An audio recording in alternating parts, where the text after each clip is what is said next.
Hello everyone, welcome back to Chimu's Chemistry, an online platform that will make your chemistry your chemistry.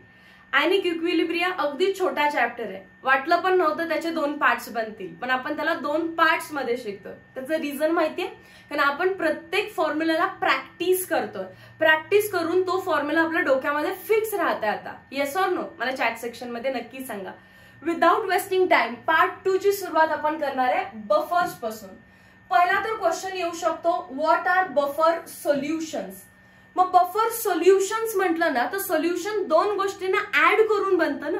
तर पहिली गोष्ट ही माहिती पाहिजे की दोन गोष्टी एकमेकांमध्ये ऍड झाल्यानंतरच तो बफर बनणार आहे. पण बफर काय आहे? बफर हे असं सोल्युशन आहे that resist change in pH. Solutions that resist change in pH. Resist change in pH. बफरचं काहीतरी पीएच असेल, एक सोल्युशन आहे त्याचा काहीतरी पीएच आहे, पण वरून तुम्ही थोडंसं ऍसिड किंवा बेस किंवा पाणी काही टाका, पण तो पीएच बदलत नाही, पीएच अल्टर होत नाही, तेव्हा त्या सोल्युशनला बफर सोल्युशन तुम्ही म्हणू शकता. So buffer solution resist the change in pH. Buffer दोन टाईपचे आहेत, ऍसिडिक बफर सोल्युशन आणि बेसिक बफर सोल्युशन. त्याचं एक्झाम्पल कसं बनवायचं आहे त्याच्यावर फोकस करा. सोल्युशन असल्यामुळे ते दोन गोष्टींच्या ऍडिशन पासून बनलेले आहे. सिमिलरली बेसिक बफर सुद्धा दोन गोष्टींच्या ऍडिशन पासून बनलेले आहे. जेव्हा ऍसिडिक बफर म्हणताय तेव्हा पक्का तो वीक ऍसिड पासून स्टार्ट होतो. Weak acid. मग मला सांगा, बेसिक बफर म्हटलं तर काय घ्यायला पाहिजे आपण? वीक बेस घ्यायला पाहिजे आणि त्याच्यामध्ये काहीतरी ऍड करायचंय. काय ऍड करायचंय? सॉल्ट ऍड करायचंय. परत सांगा, काय ऍड करायचंय? सॉल्ट ऍड करायचंय. आणि आपण 4 टाईपचे सॉल्ट बघितलेत मॅम, त्यातला कुठला सॉल्ट ऍड करायचा तर त्याची हिंट सांगते. इथे काय लिहिलेलं आहे? Weak acid. तर इथे पण काय लिहायचं? Weak acid. आणि अपोजिट करा. वीकचं अपोजिट काय? स्ट्रॉंग. ऍसिडचं अपोजिट काय? बेस.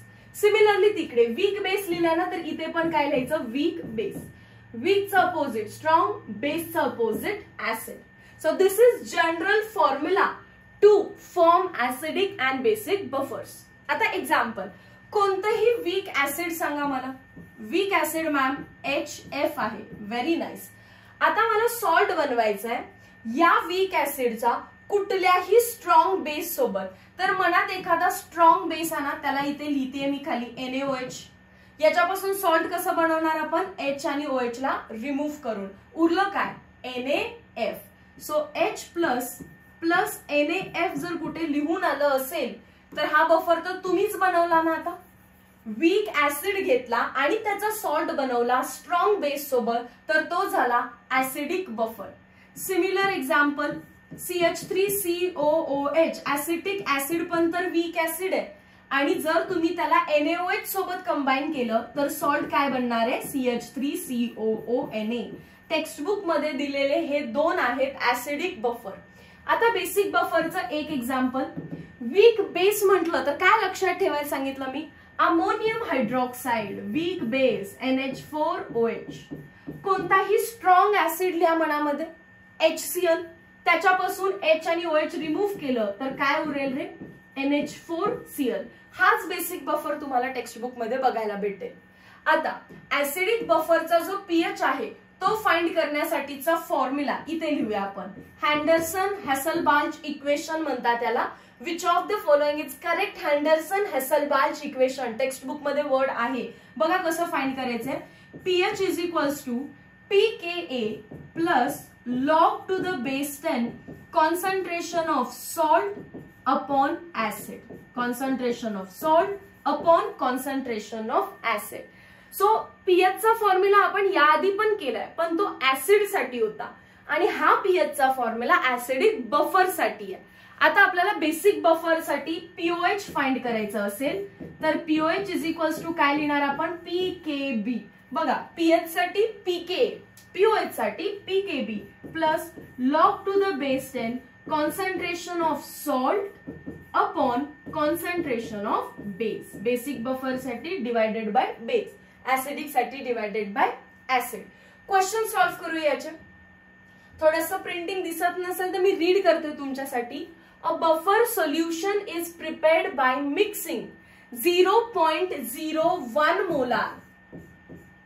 पुढचा वर्ड इम्पॉर्टंट असणार आहे 0.01 molar weak acid.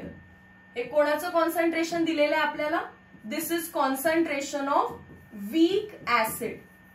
So buffer बनवलंय बाय मिक्सिंग वीक ऍसिड ज्याचं कॉन्सन्ट्रेशन आहे 0.01 molar and 0.05 molar solution of salt of weak acid strong base. आता ते पुढचं वाचायची गरजच नाहीये ना, कारण तुम्हाला कळालं वीक ऍसिड सोबत जो सॉल्ट असणार आहे तो पक्का कोणाचा आहे? स्ट्रॉंग बेसचा असणार आहे. सो मी फक्त सॉल्ट लिहिणार. सॉल्टचं कॉन्सन्ट्रेशन दिलेलं आहे 0.05 मोलार. जेव्हा वर्ड आता बफर आला तर पक्का तिथे दोन कॉन्सन्ट्रेशन असणार आहेत. एक असेल तुमच्या ऍसिडचं, दुसरं असेल सॉल्टचं. ऍसिड असेल तर हा पक्का क्वेश्चन ऍसिडिक बफरचा आहे आणि तुम्हाला विचारलाय पीएच. ऍसिडिक बफर असल्यामुळे काय विचारलेलं आहे आपल्याला? पीएच. पीएचचा फॉर्म्युला काय लिहिला आत्ताच आपण? Henderson Hasselbalch equation pKa plus log to the base 10 concentration of salt upon concentration of acid. नाव टेल मी, तुम्हाला pKa मध्येच तर दिक्कत होती, पण pKa ची व्हॅल्यू तर डायरेक्टली सीईटी देऊन देते ते. के पण नाही, डायरेक्टली pKa दिलाय. समजा तुमचं नशीबच खराब आहे तर ते काय देतील? के देतील. आणि pKa फाइंड करायचा असेल तर p म्हणजेच निगेटिव्ह लॉग ऑफ के, म्हणजे परत तिथे लॉग कॅल्क्युलेशन आले असतील.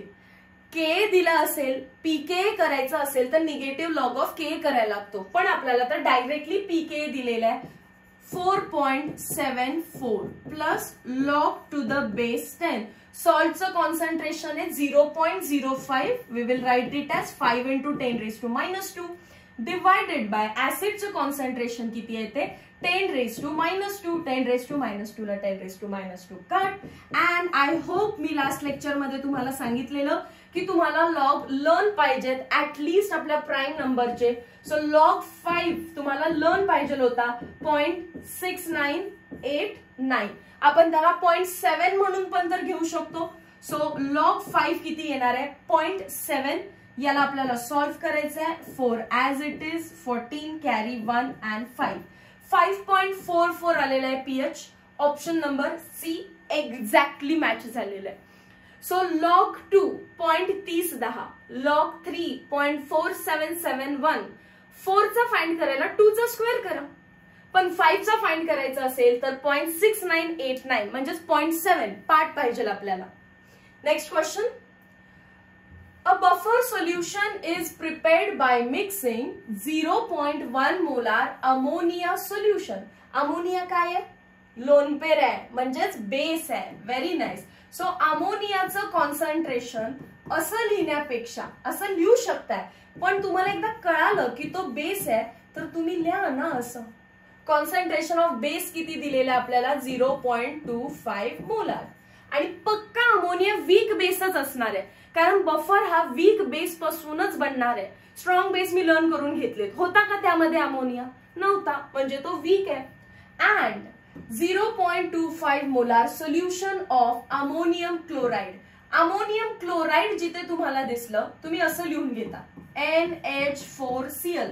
पण हे एखाद्याला आता समजेल ना, अमोनियम क्लोराइड हा सॉल्ट आहे अमोनिया बेस आणि HCl ऍसिडचा. याचाच अर्थ मी असं लिहू शकते, कॉन्सन्ट्रेशन ऑफ सॉल्ट दिलेलं आहे तुम्हाला 0. किती दिलेलं आहे? 25 मोलार. पहिलं कॉन्सन्ट्रेशन मी चुकून 0.25 लिहिलेलं आहे. पहिलं त्यांनी आपल्याला 0.1 molar ammonia and 0.25 molar salt दिलेलं आहे. What is the value of pKb? PKb ची व्हॅल्यू विचारतायत, पण नक्कीच त्यावेळी आपल्याला पीओएच दिलेलं आहे. पीओएच किती दिलेलं आहे आपल्याला? 6. पीओएच देताय तर एकदा कन्फर्म करा की बफर हा बेसिक बफरच आहे का. बेस आणि सॉल्ट घेतलाय म्हणजेच पक्का काय आहे तो? बेसिक बफर आहे. बेसिक बफर असेल तर हँडरसन हॅसलबाल्च इक्वेशन नुसार पीओएच कसं फाइंड करतो आपण? POH is equals to pKb plus log to the base 10 concentration of salt upon बेसचं कॉन्सन्ट्रेशन, कारण बेसिक बफर आहे हा. सो व्हॅल्यूज पुट करा. देअरफॉर पीओएच दिलेला आहे 6, करेक्ट आहे ना, व्हेरी नाईस. पीकेबी ची व्हॅल्यू मला फाइंड करायची आहे, plus log to the base 10 salt किती दिलेला आहे बघा 0.25, पण असं लिहायची गरज नाहीये 0.25, डेसिमल शिफ्ट करून लिहा. 25 into 10 raised to minus 2 divided by 1.1 येतो, म्हणजेच 10 raised to minus 1, 2 नाही 10 raised to minus 1. इथेच सॉल्व्ह करा. 10 raised to minus 1 वरती जाईल, प्लस 1 होईल, म्हणजेच काय होणार आहे तो पार्ट. देअरफॉर मी पीकेबी ला ऍज इट इज ठेवते आणि एकत्रच सॉल्व्ह करतेय बघा. 6 राईट, मायनस तिकडे प्लस लॉग आहे, इकडे येऊन काय होणार minus log to the base 10 of 25 into 10 raised to काय असणार आहे रे हा पार्ट वरती जाऊन प्लस 1, म्हणजेच काय झालं 10 raised to minus 1. 10 raised to minus 1 म्हणजेच काय 2.5. 2.5 डायरेक्टली लिहिलं तर चालेल. ओके, पुढे log 2.5 मी इथेच क्लिअर करणार आहे या पार्टला. log 2.5 केलं की नाही आपण एक कॅल्क्युलेशन. हे log 2 ची व्हॅल्यू होती 0.3010 आणि log 3 ची व्हॅल्यू होती 0.4771. log 2 ची व्हॅल्यू होती 0.3010, log 3 ची व्हॅल्यू होती 0.4771 आणि 2.5 चा लॉग मी तुम्हाला इथे लिहून दिलेला. या दोघांच्या मधला लॉग ऑब्झर्व करून ठेवायचा, जो की 0.39 म्हणजेच नियरली इक्वल टू 0.4 येतो. हे आपण ऑलरेडी डिस्कस केलेलं आहे. म्हणजे 6 मायनस 0.4 करायचे आपल्याला, किती येणार आहे हे 5.6. कुठे ऑप्शन मॅच होतोय, एक्झॅक्टली मॅच होतोय ऑप्शन नंबर ए. सो तुम्हाला सांगितलेले लॉग लर्न करा प्राईम नंबर वाले आणि त्याच्या मधल्या व्हॅल्यूज ना ऑब्झर्व करायचं. Done. Next question, what is pH. Again काय विचारले आपल्याला, what is pH of buffer solution obtained from 0.5 molar concentration दिलेलं आहे. कोणाचं, sodium acetate. Sodium acetate, sodium हा NaOH कडून आलेला आहे, ऍसिटेट म्हणजे ऍसिटिक ऍसिड कडून आलेला आहे. तर पक्का तो काय सोडियम ऍसिटेट आपला सॉल्ट आहे. सोडियम ऍसिटेट जे लिहिलेलं आहे तो कोण आहे आपला सॉल्ट आहे. मग एवढं मोठं लिहिण्यापेक्षा तुम्ही एक्झाम मध्ये फक्त काय लिहा, कॉन्सन्ट्रेशन ऑफ सॉल्ट 0.5 मोलार आणि 5 मोलार ऍसिटिक ऍसिड. ऍसिड दिसतच आहे नावात, तर मी काय लिहिते ऍसिडचं कॉन्सन्ट्रेशन दिलेलं आहे 5 मोलार. पीकेए पण दिलेलं आहे 4.7447. ठीक आहे, गिवन व्हॅल्यू आहे, लीद बसत नाहीये. PH again Henderson Hasselbalch equation. PH is equals to pKa plus log to the base 10 concentration of acidic buffer आहे. So concentration of salt upon concentration of acid. Yes or no? Concentration of salt upon concentration of acid. So बघा, जितक्या वेळ तुम्ही formula लिहाल ना तितका वेळ तो तुमच्या डोक्यामध्ये फिक्स अटॅच राहणार आहे. नुसतं वाचून गेलं तर हेच कन्फ्युजन होईल की सॉल्ट अपॉन ऍसिड आहे की ऍसिड अपॉन सॉल्ट आहे. आपण लिहिताना वाचतो ना ते, सो वाचल्यावरती ते फिक्स आपल्या डोक्यात पॅच होऊन जातं की pH is equals to pKa plus log to the base 10 concentration of salt upon concentration of acid. चलो व्हॅल्यू सबस्टिट्यूट करूया. मग पीएच आपल्याला फाइंड करायचं आहे. पीकेए दिलेलं आहे 4.7447 plus log to the base 10 सॉल्टची व्हॅल्यू 0.5 म्हणजेच 5 into 10 raised to minus 1. Acid 5 आहे, 5 ला 5 कट, 10 raised to minus 1 चा लॉग फक्त काय येणार आहे -1 कारण पॉवर इकडे आली. 4.7447 minus 1 म्हणजेच किती लिहिणार आहे आपण याला 3.7447. कुठे ऑप्शन आहे 3.7, ऑप्शन नंबर बी. सो कॅल्क्युलेशन्स डिफिकल्ट नाहीये, तुम्ही फॉर्म्युला लर्न नाही करत, सो हे डिफिकल्ट जाऊ शकतं. Next application of buffer. जितका पार्ट मी हायलाइट केलाय तो ऍज इट इज एमसीक्यू मध्ये येऊ शकतो. जसे की बफरचं ऍप्लिकेशन आहे पहिला, आपल्या बॉडीमध्ये जे ब्लड आहे त्याचा पीएच मेंटेन ठेवणं. आपण त्याचा पीएच ची रेंज पण बघितलेली आहे, स्लाइटली अल्कलाइन 7.36 to 7.42 आणि याला मेंटेन करण्याचं काम कोण करतं? बायकार्बोनेट बफर, म्हणजेच HCO3 मायनस H2CO3. ठीक आहे. सो याला ऍज इट इज फॉर्म्युला मध्ये लक्षात ठेवा, किंवा कार्बोनेट बायकार्बोनेट बफर सिस्टीम असं सुद्धा याला म्हणतात. H2CO3 and HCO3 minus. पहिला MCQ. सेकंड, बफरचा ऍप्लिकेशन ऍग्रिकल्चर मध्ये पण आहे, कारण सॉइलचा पीएच पण मेंटेन राहायला पाहिजे. थर्ड, इंडस्ट्रीमध्ये पण आहे. पेपर डाय इंडस्ट्रीज मध्ये पीएच मेंटेन करून रिएक्शन्स केल्या जातात, प्रोसेस केली जाते. मेडिसिन मध्ये दोन इम्पॉर्टन्स आहेत. पेनिसिलिन प्रिपेअर करताना सोडियम सायट्रेट नावाचा बफर लागतो. पेनिसिलियम म्हटलं तर सोडियम सायट्रेट, पेनिसिलिन म्हटलं तर सोडियम सायट्रेट. आणि citric acid is added to milk of magnesia, म्हणजेच काय बनतं? Magnesium citrate is form which is also a buffer. So citrate मध्ये दोन आहेत, सोडियम सायट्रेट पण आहे, मॅग्नेशियम सायट्रेट पण आहे. पेनिसिलिन साठी कोण आहे? Sodium citrate. And milk of magnesia म्हटलं तर मॅग्नेशियम सायट्रेट. लर्न राहतं ते milk of magnesia, magnesium citrate. Analytical chemistry very very very important. Group 3A चे जे कॅटायन्स आहेत पिरियॉडिक टेबल मध्ये, जो ग्रुप 3A आहेत त्याचे कॅटायन प्रेसिपिटेट करायचे असतील तर पीएच लागतो 8 to 10. विचारतात ग्रुप 3A चे एलिमेंट्स किंवा कॅटायन्स प्रेसिपिटेट करण्यासाठी required pH ranges 8 to 10, which is maintain using ammonium hydroxide ammonium chloride buffer. NH4OH plus NH4Cl, म्हणजे आपण जो बेसिक बफर बनवलेला तोच आहे का बघा. सो येस, तो ग्रुप 3A चे कॅटायन प्रेसिपिटेट करतो. नेक्स्ट, कॉन्सेप्ट ऑफ हायड्रोलायसिस हा पार्ट आपण ऑलरेडी बघितलाय. 4 टाईपचे सॉल्ट होते, राईट. पण ते सॉल्ट मी सॉल्ट असून सुद्धा ऍसिडिक, बेसिक का न्यूट्रल नेचरचे आहेत असेही क्वेश्चन्स आपण केलेले आहेत. ते कोणत्या बेसिसवरती करतो? तर कोणताही सॉल्ट घ्या, जर सॉल्ट असेल तर पक्का सॉल्ट कोणापासून बनलेला असतो? केटायन असतो त्याच्यामध्ये आणि एनायन असतो त्याच्यामध्ये. आपण त्याला पाण्याच्या प्रेझेन्स मध्ये टाकतो, म्हणजे पाणी त्याच्यामध्ये आपण ऍड करतो. तर पाण्यामध्ये पण ऑटो आयोनायझेशन मुळे खूप कमी प्रमाणात H+ आणि OH- आयन्स येतं, खूप कमी प्रमाणात. Very very very very weak ionization आहे. ऍक्च्युअल असं लिहिणं पण चुकीचं आहे, पण तुम्हाला समजण्यासाठी मी लिहितेय. सो सॉल्टचा केटायन पाण्याच्या एनायन सोबत रिॲक्ट होतो का, किंवा सॉल्टचा एनायन पाण्याच्या केटायन सोबत रिॲक्ट होतो का, हे बघणं म्हणजे ऍसिडिटी, बेसिसिटी आणि न्यूट्रॅलिटी सांगणे. जर ते रिॲक्टच झाले नाहीत तर नो हायड्रोलायसिस, म्हणजे न्यूट्रल राहतं. जसं की आपण स्ट्रॉंग ऍसिड प्लस स्ट्रॉंग बेसचा सॉल्ट म्हटलेलं, strong acid strong base, cut neutralisation. पण जर मी स्ट्रॉंग ऍसिड वीक बेस घेतलं तर जो स्ट्रॉंग आहे त्याच्यासारखं नेचर बनतं, दॅट इज ऍसिडिक. सो हे कशाच्या बेसिसवरती ट्रिक बनवली आहे? हायड्रोलायसिसच्या बेसिसवरती. कॅटायन्स ऑफ सॉल्ट किंवा cation and anion of salt पाण्याच्या कॅटायन अँड एनायन सोबत रिॲक्ट होतो की नाही त्याला हायड्रोलायसिस म्हणतो.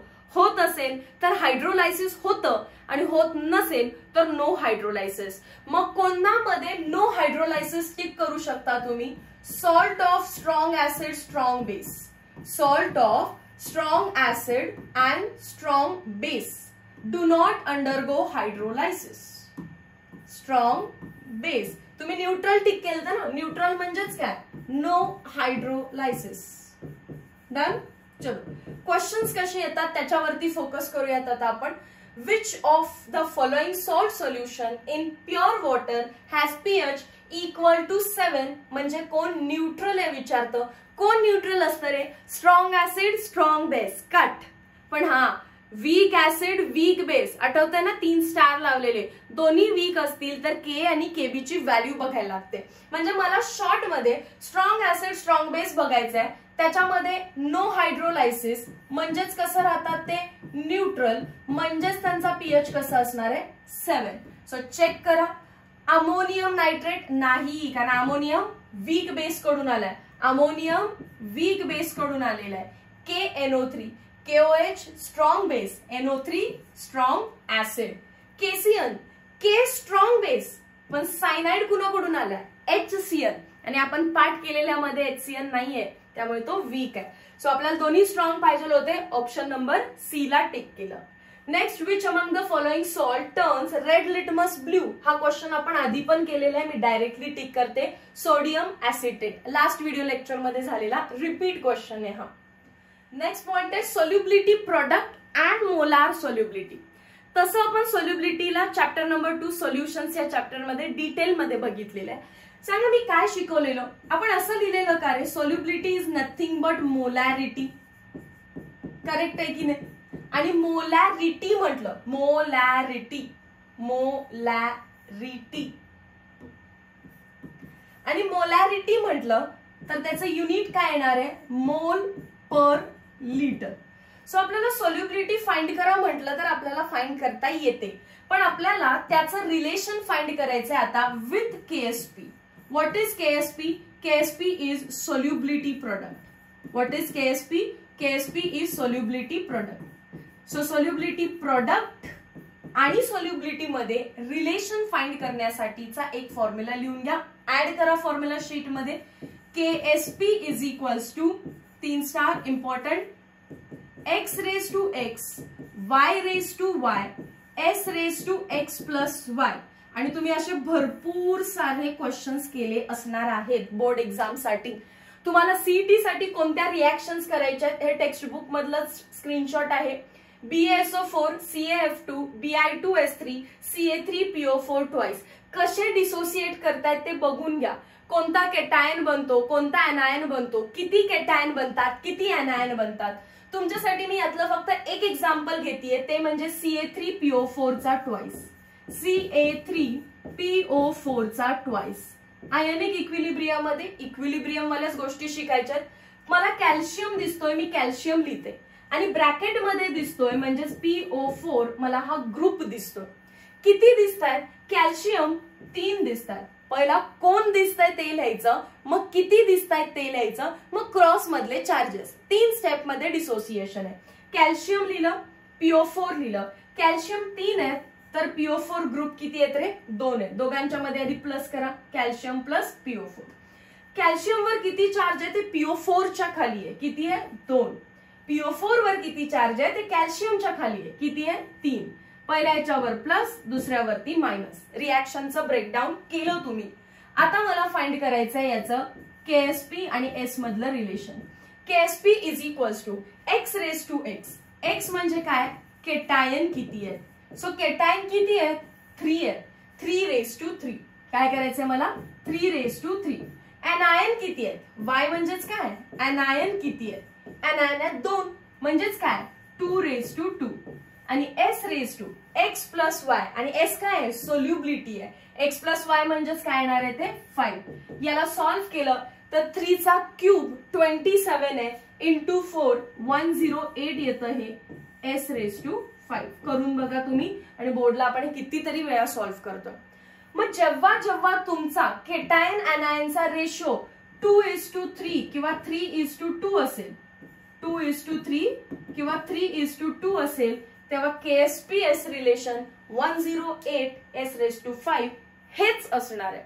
मग तुम्ही सगळ्यासाठी रिलेशन फाइंड करून ठेवा ना, की बाबा जर कधी BaSO4 चं डिसोसिएशन काय अवघड आहे का रे, Ba प्लस 2 SO4 मायनस 2. नाहीतर यात मॅमचे ट्रिक लावत बसाल, एक Ba एक SO4 चार्जेस, गरज नाहीये, बघून समजतं ते आपल्याला.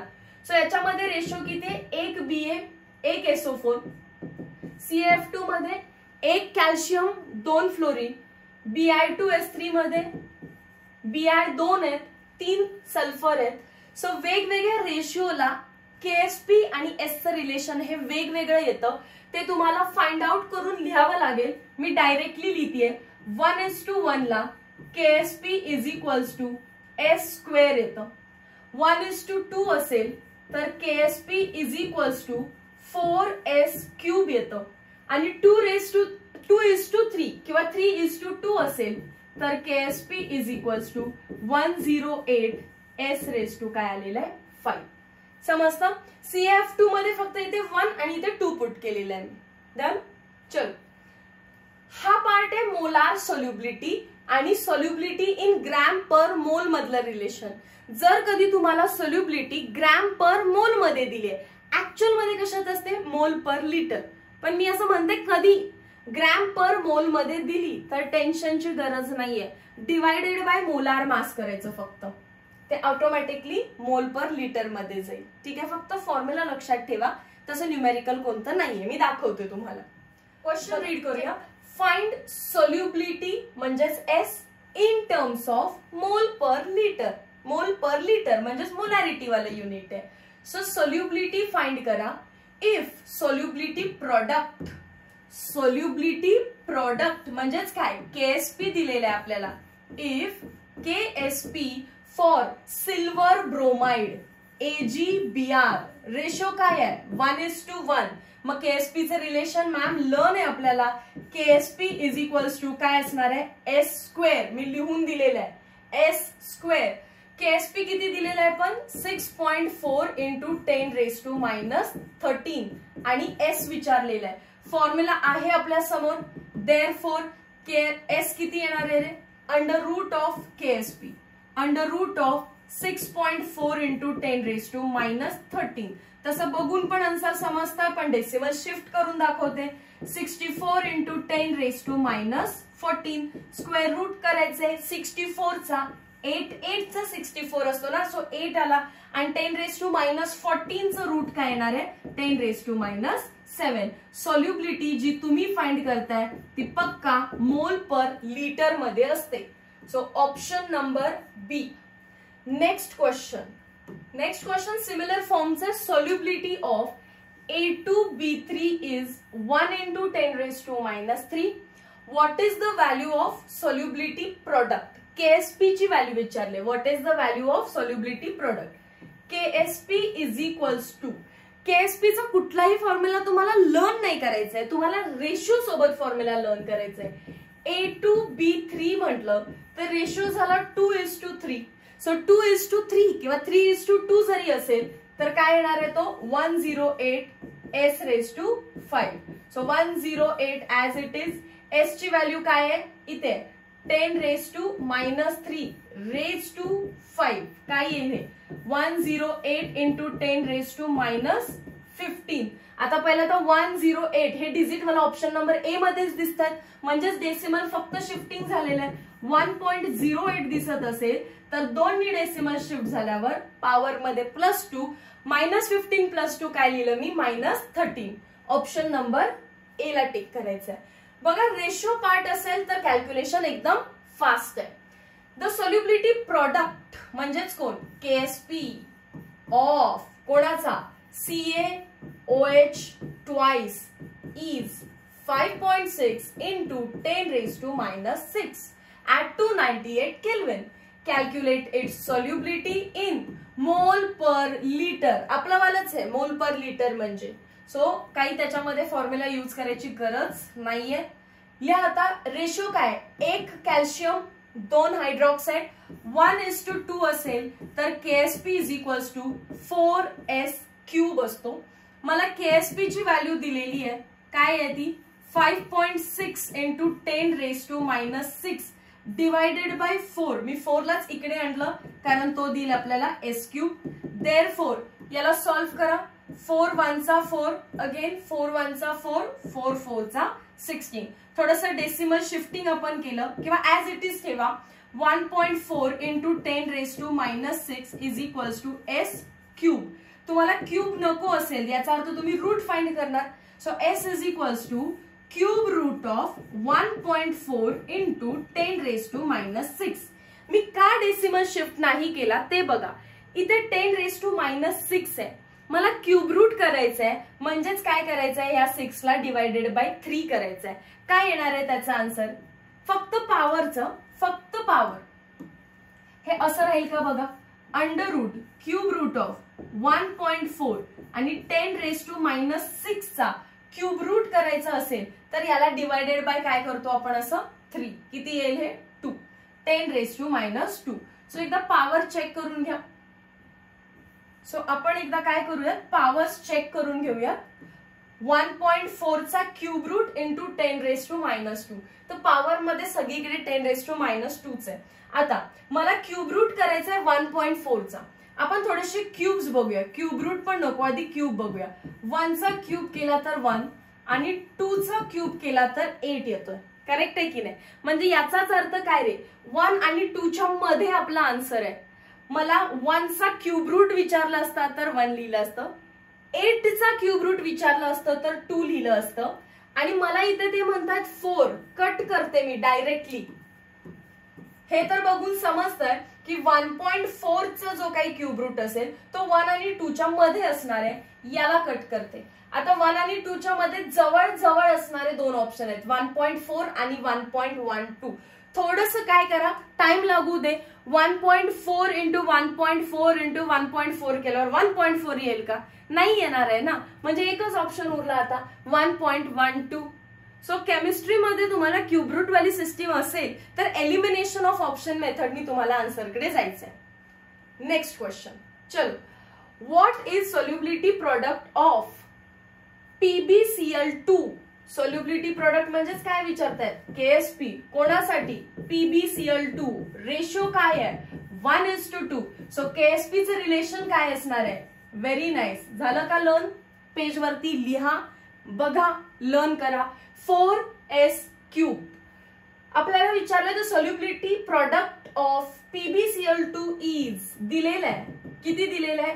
3.2 into 10⁻⁻5. That is equals to 4 into, पक्का सोल्युबिलिटी विचारलेली असणार आहे. So into s³. या 4 ला आपण इकडे घेतलं तर 3.2 into 10⁻⁻5 divided by 4. That is equals to s³. Therefore s विचारलाय तर अंडर रूट करायला पाहिजे आपल्याला. अंडर रूटचे पण क्वेश्चन्स घेतलेले आहेत आपण. अंडर रूट कोणाला घ्यायचंय तर त्याला सॉल्व्ह करून, बरं ठीक आहे, लिहा इकडे 3.2 इंटू 10⁻⁻5 डिवायडेड बाय 4. तो काय आहे रे? 4/8 चा. ठीक आहे, 0.8 लिहायला पाहिजे मला. So 0.8 into 10⁻⁻5. डेसिमल थोडासा शिफ्ट करते मी, रूटला थोडस स्मॉल ड्रॉ करूया. चला, सो अंडर रूट काय उरलं? क्यूब रूट आहे हा. कोणाचा? 8 इंटू 10⁻⁻6. काय येणार आहे? 2 into 10⁻⁻2. Option number clear. B ला टिक करा. Next part use your brain power. Text book मध्ये अंडरलाईन करायचंय. What is relation between molar solubility and solubility product? आता आपल्याला टाइम लागणार आहे का? सॉल्ट दिलेला आहे Ag2CrO4. पहिला तर हे क्लिक झालं पाहिजे तुम्हाला की CrO4 हा ग्रुप आहे, भले त्यांनी तिथे ब्रॅकेट लिहिलेलं नसेल तरी सुद्धा. सो Ag किती आहे? 2 आहे. CrO4 ग्रुप किती आहे? 1 आहे. 2:1 किंवा 1:2 असेल तर KSP काय असतो? 4s³. नेक्स्ट CA3PO4 ट्वाइस 3:2 आहे. 108s⁵. 1:3 आहे. सो याला तुम्हाला फाइंड करावं लागेल कारण आतापर्यंत आपण 1:3 वाला कुठलाही पार्ट केलेला नाहीये. करेक्ट आहे ना? येस, 1:3 रेशो आहे. सो कसं फाइंड करणार मॅम? अरे फॉर्म्युला पण दिलाय मी तुम्हाला, नुसतंच पार्ट करा असं म्हटलेलं नाहीये. x⁻x, y⁻y, s⁻x+y हा त्याचा फॉर्म्युला आहे. चला, जर एखादा स्टुडंट विसरलाच की काय रेशो आहे तर हे फाइंड करू शकताय फ्रॅक्शन ऑफ सेकंड्स मध्ये. केटायन किती आहे? 1. सो 1:1 1च. एनायन किती आहे? 3. 3:3 27. इथे गोलमाल करू नका. 27 आणि s⁻3+1 काय येणार आहे? 4. सो 1 नाही लिहिलं तरी पण चालेल. 27s⁻4 ला आपल्याला टिक करावं लागेल. Then condition for precipitation. No numerical. CET मध्ये फक्त कंडिशन विचारतील. जर IP म्हणजेच ionic product is equals to solubility product असेल तर सोल्युशन इज सॅच्युरेटेड. लर्न करा बाळांनो हा पार्ट. आज ती वेळ नाहीये की तुम्हाला आयनिक प्रोडक्ट अँड KSP मधला डिफरन्स सांगू शकेल. So ionic product and solubility product equal असतील तर सॅच्युरेटेड. इक्वल असतील तर सॅच्युरेटेड. पण ionic product greater than KSP झाला तर सुपर सॅच्युरेटेड म्हणजेच प्रेसिपिटेशन टेक्स प्लेस. हा बी पार्टच फक्त लक्षात ठेवायचा आहे तुम्हाला. आयनिक product is greater than KSP. सगळं लर्न करत बसायचं नाही. आयनिक प्रोडक्ट ग्रेटर झाला आपल्या KSP पेक्षा तर प्रेसिपिटेशन होतं. मग प्रेसिपिटेशन कोणामध्ये होतं? पक्का सुपर सॅच्युरेटेड मध्ये. इक्वल असतील तर सॅच्युरेटेड. IP मोठा झाला तर सुपर सॅच्युरेटेड. लास्ट कंडिशन लक्षात राहते. मग IP लहान झाला देन KSP तर काय असणार आहे? अनसॅच्युरेटेड. ठीक आहे. लर्न कोणतं करा? B part. IP is greater than KSP. Ionic product is greater than KSP. Precipitation takes place. Last part of the chapter common ion effect. आतापर्यंत न्यूमेरिकल आलेलं नाहीये पण डायरेक्टली लॉ विचारू शकतात, त्यामुळे आपण डायरेक्टली फक्त कॉमन आयन इफेक्ट काय आहे ते बघतोय. A common ion effect states that the ionization of weak electrolyte. कोणताही वीक इलेक्ट्रोलाइट घ्या. ऍसिटिक ऍसिड चॅप्टरची सुरुवात जिथून केली तिथेच एंड करतीये. ऍसिटिक ऍसिड पासूनच सुरुवात केलेली. बघा नोटबुकचं पेज. सो CH3COO मायनस ऍक्वियस आणि H+ अशामध्ये तो ब्रेक झालेला. आणि बऱ्याच वेळ असंही सांगितलंय की पहिला कॅटायन आणि नंतर ऍनायन लिहायची पद्धत असते, पण हा ऍसिटेट जो ग्रुप आहे तो आपला ऑर्गॅनिक मधून येतो आणि शक्यतो जेव्हा ऑर्गॅनिकचा पार्ट काय अटॅच्ड असेल तर थोडीशी फेराफेरी होऊन जाते. हा आहे वीक इलेक्ट्रोलाइट. हा ऑलरेडी वीक आयनायझेशन करतो, पार्शियल आयनायझेशन करतो. पण जर तुम्ही त्याच्यामध्ये एखादा असा सबस्टन्स ऍड केला की जो स्वतः स्ट्रॉंग आहे पण त्याच्याकडे कॉमन आयन आहे. बघा CH3CH3COONA. हा सबस्टन्स मी त्याच बीकर मध्ये ऍड केला. माझ्या बीकर मध्ये होतं ऍसिटिक ऍसिड ज्याचं वीकली आयोनायझेशन चाललेलं. मी त्याच्यामध्ये एक स्ट्रॉंग सॉल्ट ऍड केला आहे की नाही. हा स्ट्रॉंग सॉल्ट का? कारण this is the salt of strong base NaOH आणि वीक ऍसिड. एक जरी स्ट्रॉंग असेल दोघांपैकी, हे मी सांगायचं विसरलेले, ते 4 सॉल्ट आहेत ना, त्या 4 सॉल्ट पैकी एक जरी कोण स्ट्रॉंग असेल तर तो स्ट्रॉंग इलेक्ट्रोलाइट असतो. एक जरी कोण स्ट्रॉंग असेल तर तो स्ट्रॉंग इलेक्ट्रोलाइट असतो. मी चॅप्टरच्या एंडला तिकडे नेऊन दाखवते. सो NaOH हा स्ट्रॉंग बेस कडून आलेला आहे, तर मी हा पूर्ण इलेक्ट्रोलाइटला स्ट्रॉंग इलेक्ट्रोलाइट म्हणू शकते. आणि त्याचं ब्रेकिंग कसं होईल? CH3CO minus and Na+, but complete. याचा अर्थ CH3CO मायनसचं जे कॉन्सन्ट्रेशन आहे प्रोडक्ट साइडला ते जास्त झालं का? बघा इथे पण आहे पण तिथे कमी प्रमाणात होतं. पण आता कम्प्लीट आयनायझेशनने कॉन्सन्ट्रेशन वाढलं तर according to Le Chatelier principle reaction drives from more moles to less mole. इकडे जास्त मोल्स आहेत ना, आता रिॲक्शन कुठे जायला लागेल? बॅकवर्ड. पण ही रिॲक्शन बॅकवर्ड जाऊच शकत नाही कारण ही युनिडायरेक्शनल आहे. मग बॅकवर्ड जाणार कोणती? ही रिॲक्शन. म्हणजेच ऍसिटिक ऍसिडचं आयोनायझेशन आधीच वीक होतं पण तुम्ही त्याच्यामध्ये असा एक कॉमन आयन कंटेनिंग ग्रुप टाकला. दिसतोय का common ion? Common ion containing strong electrolyte टाकल्यावर अजून त्याचं आयोनायझेशन सप्रेस झालं. आधीच कमी होत होता आणि आता बॅकवर्डला चालला. म्हणजेच कॉमन आयनमुळे वीक इलेक्ट्रोलाइटच्या आयोनायझेशन सप्रेशन होतं. समजलं? रीड करूया. Common ion effect state that ionization of weak electrolyte is suppressed in presence of strong electrolyte. त्याच्या प्रेझेन्स मध्ये कोणी स्ट्रॉंग इलेक्ट्रोलाइट आला तर त्याचं आयोनायझेशन अजून सप्रेस होतं. प्रोव्हाइडेड द कंडिशन त्याच्यामध्ये काय पाहिजे? ऍटलिस्ट 1 कॉमन आयन, जो मी CH3COO मायनस घेतलेला आहे. क्लिअर आहे हा पार्ट? फक्त स्टेटमेंट बेसिस वरती क्वेश्चन येऊ शकतो किंवा असं काहीतरी लिहितील आणि म्हणतील इफेक्ट काय आहे? It is common ion effect. एक पार्ट दाखवते, तो सॉल्ट वाला पार्ट क्लिअर करून देते. या पेज वरती 4 टाइपचे सॉल्ट आपण बघितलेले. स्ट्रॉंग ऍसिड, स्ट्रॉंग बेस म्हणजे तो स्ट्रॉंग इलेक्ट्रोलाइट आहे.